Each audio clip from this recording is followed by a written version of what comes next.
कराड तालुक्यातील कृष्णा नदीच्या पात्रात सापडलेला तो 6 वर्षाच्या चिमुकल्याचा मृतदेह सुरुवातीला फक्त एका अज्ञात मृतदेहाची केस वाटत होती.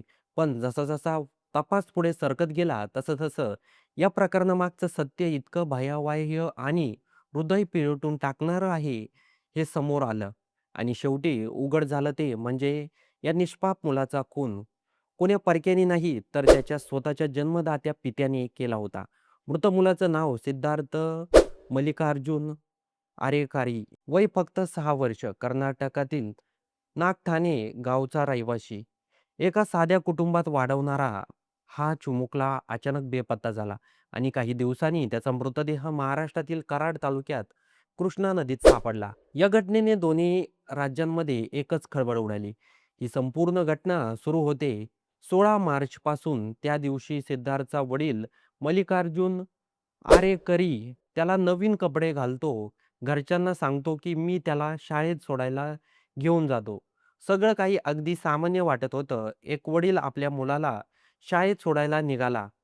पण हा प्रवास कधीच परत न येण्यासाठी होता, हे कोणालाही ठाऊक नव्हतं. काही वेळानंतर मल्लिकार्जुन एकटाच घरी परतला. पत्नी विचारते, "मुलगा कुठे आहे?" पण त्याची उत्तर विसंगत असतात. कधी काही सांगतो, कधी काही सांगतो. त्यामुळे संशय वाढतो आणि शेवटी पत्नी विजापूर पोलीस ठाण्यात मुलगा बेपत्ता असल्याची तक्रार नोंदवते. दरम्यान 18 मार्च रोजी कराड तालुक्यातील मसूर पोलीस ठाण्याच्या हद्दीत वडलो भोकेश्वर गावाजवळ कृष्णा नदीच्या पात्रात एका 6 वर्षाच्या मुलाचा मृतदेह सापडतो. मुलाच्या अंगावर नवीन कपडे असतात, पण त्याची ओळख पटत नाही. पोलिसांसमोर मोठं आव्हान उभं राहतं. हा मुलगा नेमकं कोणाचा? पोलीस तपास सुरू करतात. आसपासच्या वीटभट्टी, मजूर वसतिगृहात, गावागावात चौकशी होते. पण काहीच धागादोरा लागत नाही.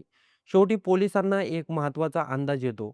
मुलगा कदाचित कर्नाटकातील असावा. त्यामुळे कन्नड भाषेत माहिती आणि फोटो नॅशनल क्राईम ब्युरोवर अपलोड केला जातो आणि इथूनच या प्रकरणाला निर्णायक वळण मिळतं. विजापूर पोलिसांना ही माहिती दिसते आणि ती त्याच्या बेपत्ताच्या मुलाच्या तक्रारीशी जुळते.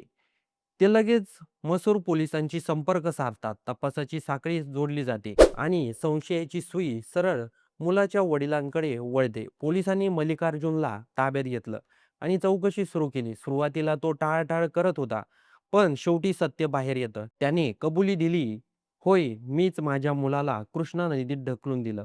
कारण काय तर गेल्या 1.5 वर्षापासून तो आपल्या पत्नीच्या चरित्रावर संशय घेत होता. त्याला वाटत होतं, की हा मुलगा माझा नाही. त्यात मित्रांकडूनही टोमणे, "हा तुझ्यासारखा दिसत नाही." असं सतत ऐकावं लागत होतं. या सगळ्यांचा राग, संशय आणि मानसिक ताण इतका वाढला, की त्याने स्वतःच्या पोटच्या मुलाचा जीव घेण्याचा निर्णय घेतला. याहून धक्कादायक बाब म्हणजे हा खून पूर्वनियोजित होता.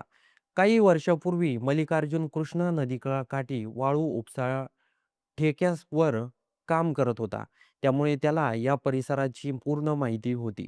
त्याने मुद्दामच इतक्या दूर दुसऱ्या राज्यात येऊन हा गुन्हा केला जेणेकरून ओळख पटू नये. पोलिसांनी अत्यंत बारकाईने आणि समन्वयाने तपास करत या प्रकरणाचा छडा लावला. मसूर पोलीस ठाण्याचे अधिकारी, विजापूर ग्रामीण पोलिसांच्या संयुक्त कारवाईतून हा गुन्हा उघडकीस आला. घटना केवळ एक गुन्हा नाही, तर समाजासाठी एक गंभीर इशारा आहे. संशय, गैरसमज आणि सामाजिक दबाव यामुळे एखादी व्यक्ती किती टोकाला जाऊ शकते, याचं हे भीषण उदाहरण आहे. एका निष्पाप मुलाने काही चूक केली नव्हती, पण तो बळी ठरला एका विकृत संशयाचा. आज प्रश्न फक्त एवढाच आहे, आपल्या समाजात अजून किती अशा घटना घडायच्या आहेत, जिथे नात्यांमधला विश्वास संपतो आणि त्या संशयाची किंमत मोजावी लागते एका निरागस जीवाला. तर मंडळी, या घटनेबद्दल आपलं काही मत असेल तर ते कमेंट बॉक्समध्ये नक्की नोंदवा.